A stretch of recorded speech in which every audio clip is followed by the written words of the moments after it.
Hi guys, આજે આપણે એકદમ ઝટપટ બની જતો, કારણ કે અત્યારે સખત ગરમી છે, તો ગરમીની અંદર રસોડાની અંદર કામ કરવું બહુ અઘરું છે. તો માત્ર ને માત્ર ઓછી વસ્તુની સાથે, એટલે કે 2 જ વસ્તુની સાથે આપણે આ નાસ્તો છે એ બનાવીશું, અને બનાવવો પણ એકદમ સરળ છે. માત્ર ને માત્ર અત્યારે 2 નંગ બટેટા લીધા છે. બટેટા છે એ પણ આપણે મીડિયમ સાઇઝના જ છે, અને સાથે સાથે મીડિયમ સાઇઝનું બાઉલ ભરી અને સૂજી લીધો છે. હવે શું કરવાનું છે, તો બટેટાને સૌથી પહેલાં તો બંને બટાટાની છાલ ઉતારી લેશું, અને બસ બંને બટેટાની છાલ ઉતરી ગયા બાદ આપણે એમનું ખમણ તૈયાર કરવાનું છે. તો એ ખમણ આપણે મીડિયમ સાઇઝની ખમણીની અંદર કરીશું, જેથી કરી અને એ ખમણ છે આપણે આગળ જ્યારે એમને કૂક કરીએ ત્યારે એકદમ આસાનીથી થઈ જાય. જો અત્યારે કાળઝાળ ગરમી છે અને આ ગરમીની અંદર મુશ્કેલથી આપણે અડધી કલાક કિચનની અંદર કામ કરીએ તો પણ બધાને ખ્યાલ હોય છે લેડીઝને કે ખૂબ જ ગરમી થતી હોય છે. તો આપણે આ નાસ્તો છે ને એટલો ઝટપટ બની જશે ને, તમે આ નાસ્તાને કદાચ ડિનરની અંદર જમવામાં ખાશો ને તો પણ તમારું પેટ છે ને એકદમ આસાનીથી ભરાઈ જશે, અને સાથે સાથે ટેસ્ટી પણ એટલો જ છે. અને તમે કદાચ બાળકોના લંચ બોક્સમાં પેક કરી અને દેવા માંગતા હશો ને તો પણ દઈ શકશો, કારણ કે હવે તો વેકેશન ખુલવાની તૈયારીઓ છે, તો મમ્મીઓનું કામ છે એ પણ વધી જવાનું છે કે બાળકોના લંચ બોક્સમાં શું દેવું. તો એમના માટે આ એકદમ બેસ્ટ ઓપ્શન રહેશે. તો અત્યારે તમે જોઈ શકો છો કે બટેટાનું ખમણ છે એકદમ સારી રીતે થઈ ગયું છે. એમને મેં 2 થી 3 પાણીથી ધોઈ લીધું છે.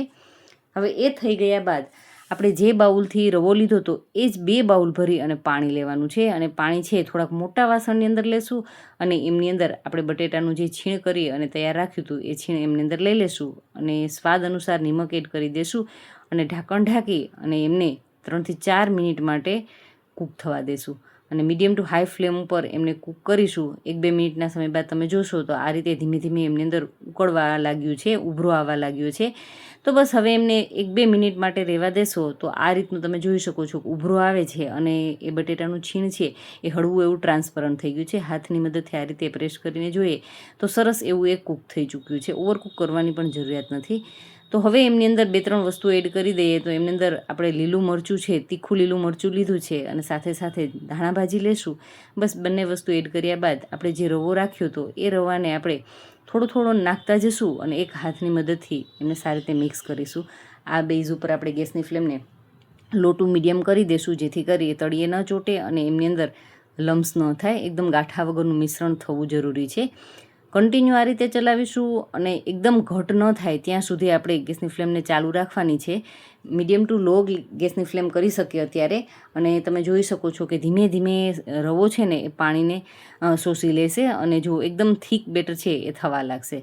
હજુ આપણે એમને કન્ટિન્યુ ચલાવીશું, એટલે લગભગ મુશ્કેલથી 2 મિનિટ તમે આ રીતે કરશો ને, એટલે 2 મિનિટની અંદર તો એકદમ સરસ એ પાણી છે એબ્ઝોર્વ કરી લેશે, અને સૂજી છે ફૂલી અને સરસ સાઇઝમાં પણ ડબલ થઈ જશે. તો ઓછી વસ્તુની સાથે તમે જોશો ને કે નાસ્તો ઘણો બધો તૈયાર થશે.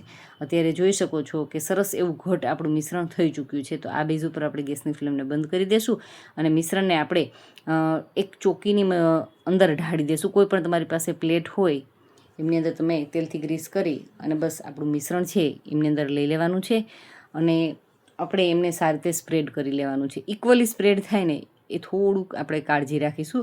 તો આ રીતે કોઈ પણ બાઉલની મદદથી અથવા તો તવીથાની મદદથી, તમે ચમચાની મદદથી કોઈ પણની મદદ લઈ ઉપરની સપાટી છે ને એકદમ લીસી થઈ જાય ને એ રીતનું આપણે મિશ્રણને ઢાળી લેશું. તો બસ 1-8 મિનિટ તમે આ રીતે મહેનત કરી લો, અને પંખાની અંદર એમને ઠંડુ થવા દેવાનું છે. તો પંખાની અંદર ઠંડુ થઈ ગયા બાદ જો તમને એવું લાગે તો ફ્રીઝરની અંદર અડધી કલાક માટે પણ રાખી શકો છો, તો એકદમ સરસ સેટ થઈ જશે. બિલકુલ ઓપ્શનલ છે, કોઈ ફ્રીઝરમાં રાખવાની પણ જરૂરિયાત નથી. બસ આ રીતે એકદમ સરસ ઠંડુ થઈ ગયા બાદ એક બીજો બેનિફિટ પણ તમને કહું આ નાસ્તાનો, કે આપણે આ નાસ્તો છે ને ઠંડો થઈ જાય ને એટલે એમને આપણે પીસીસ કરી લઈએ, અને પીસીસ થઈ ગયા બાદ પીસીસ છે ને એ તમારી અનુકૂળતા મુજબના, ઈચ્છા મુજબના લાંબી લાંબી સ્ટિક્સ છે કરવી હોય તો એ પણ કરી શકો છો. મોટા મોટા એમના રેક્ટેંગલ શેપ કરવા હોય એ પણ કરી શકો છો, અને મારી જેમ જો તમારે મીડિયમ સાઇઝના સ્ક્વેર પીસીસ કરવા હોય તો તમે એ પણ કરી શકો છો. અને હું તમને કહું કે એમનો એક બેનિફિટ એ છે કે તમે આ નાસ્તો છે ને આટલો રેડી કરી ડબ્બો ભરી ફ્રીઝરની અંદર તમે 1 વીક સુધી આરામથી સાચવી શકશો. તમારી ઘરે કોઈ મહેમાન આવવાનું છે અથવા તો પાર્ટી છે, તો પાર્ટીની અંદર પણ જો નાના બાળકોની પાર્ટી હોય ને એમની અંદર તમે આ રીતે તમે પીરસશો ને કંઈક નવું લાગશે. અને સાથે સાથે જો તમે આમના બોલ કરી અને જે ઓલી કેન્ડી સ્ટિકને હોય એમની અંદર તમે રાખી દેશો ને તો લોલીપોપ જેવો શેપ આવી જશે ને, તો બાળકોને કંઈક ડિફરન્ટ પણ મળી રહેશે. તો બસ આમને તમે ડબ્બાની અંદર ભરો, અઠવાડિયું સુધી ફ્રીઝરમાં સાચવો અને જ્યારે પણ તમારે ખાવાની ઈચ્છા થાય ત્યારે તમે આમને ડીપ ફ્રાય કરો અથવા તો સેલો ફ્રાય કરો, એટલે એક ડિફરન્ટ તમને નાસ્તો છે મળી અને તૈયાર થશે. તો ત્યારે તમે જોઈ શકો છો કે બિલકુલ એકબીજાની સાથે ચીપકતા પણ નથી, ચોટતા પણ નથી અને સરસ મજાના તૂટિયા વગરના સ્ક્વેર પીસીસ બની આપણા નાસ્તાના અને તૈયાર થઈ ગયા છે.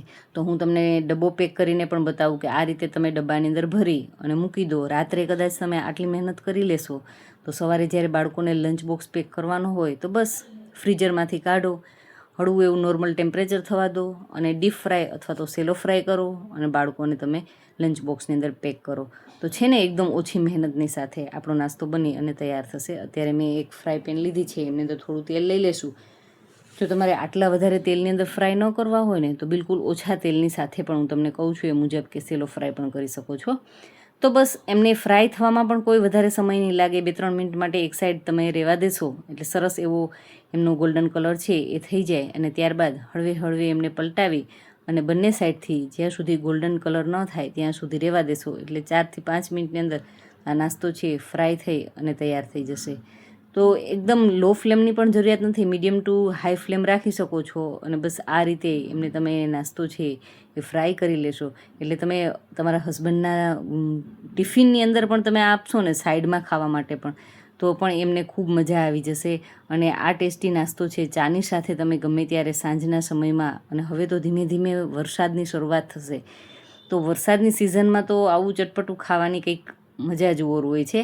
તો આવા બે નાસ્તા આપણે શીખી લઈએ અને ગમે ત્યારે સિઝનની અંદર ખાઈએ તો ખાવાની ખૂબ મજા આવે એવો સરસ મજાનો માત્ર 2 વસ્તુ બટેટા અને રવાની સાથે તૈયાર થતો નાસ્તો બની અને તૈયાર થાય છે.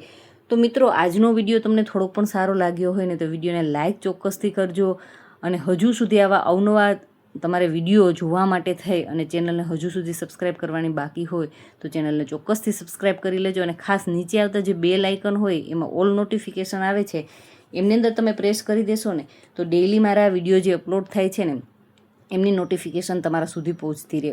ઓનલી સબસ્ક્રાઈબ કરવાથી તમારા સુધી વિડીયો નથી પહોંચતા હોતા, તો ખાસ ઓલ નોટિફિકેશનમાં પ્રેસ કરી દો જેથી કરી અને ડેઈલી વિડીયો છે એમની નોટિફિકેશન સૌથી પહેલાં મારા દર્શક મિત્રો સુધી પહોંચતી રહે. અને નાસ્તો જુઓ છે ને એકદમ કુરકુરો અને ક્રિસ્પી.